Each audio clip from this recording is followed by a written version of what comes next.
Hello, and thank you for joining me today. My name is Jamie Nietupski, and I am a licensed professional counselor with the Behavioral Health Department here at City of Hope, Chicago.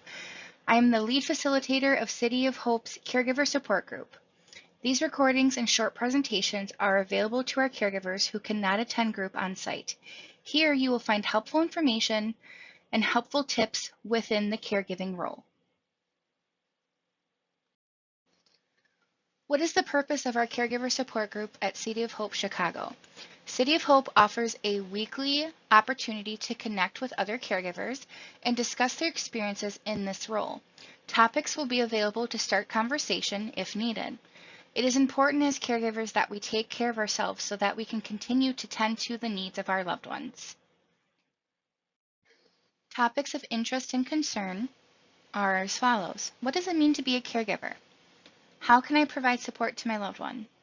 Coping with grief, coping with survivor's guilt, spirituality, self-care for caregivers, decision-making for caregivers, education and resources, and end of life.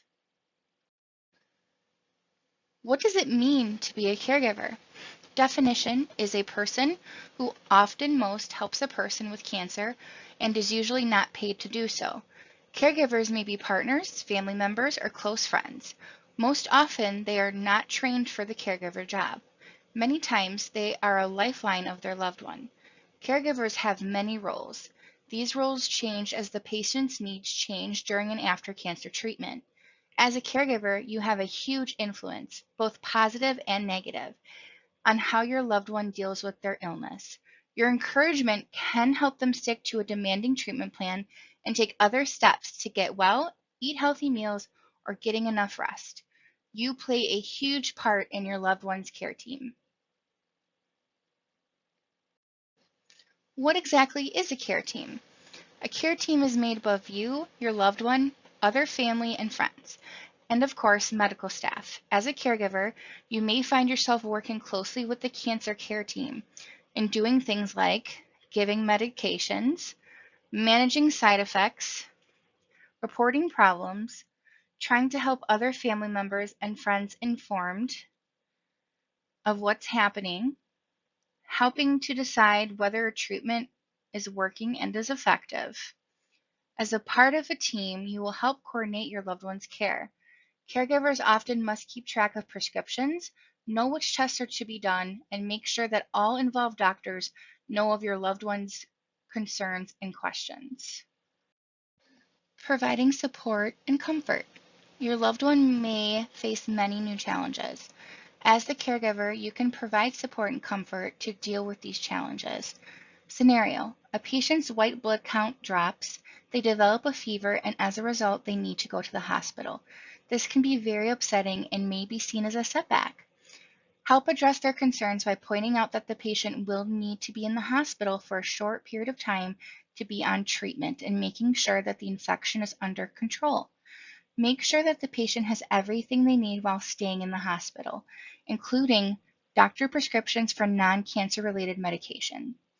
Call the doctors that are involved with patient's care, tell them about the infection and that the patient is in the hospital. Check that all arrangements have been made for the patient to stay on medication at home as an outpatient after leaving the hospital. If daily visits to the outpatient clinic are needed, the caregiver can coordinate people to help the patient get there and back each day. These kinds of tasks may be too much for your loved one to tackle while fighting infection alone. This kind of help is very valuable. It is a reassuring sign that your loved one during the short problem can be managed and solved. Caregivers will help take care of day-to-day tasks. There are other day-to-day tasks as a caregiver. Here are some of the things that a caregiver might help their loved one do: shop or prepare food, help them eat, take medications, bathe, groom, and dress, use the bathroom, cleaning the house and doing laundry, paying bills, finding financial and emotional support, getting to and from doctor's appointments, tests, and treatment, managing medical problems at home, coordinating cancer care, and deciding when to seek health care or see a doctor for a new problem. All of this work costs caregivers time and money. There may be also a cost to the caregiver's health and well-being, but often the caregiver just keeps doing what needs to be done and may suffer in silence. You may be glad to put the well-being of the person with cancer above your own, and your love for this person may give you the energy and drive you need to help them through this difficult time. Still, no matter how you feel about it, caregiving is a hard job, and many caregivers are committed to their loved ones 24 hours a day, months, or even years. As a caregiver, it is extremely important to take care of yourself because you are just as equally important. This concludes our first topic of defining what it means to be a caregiver.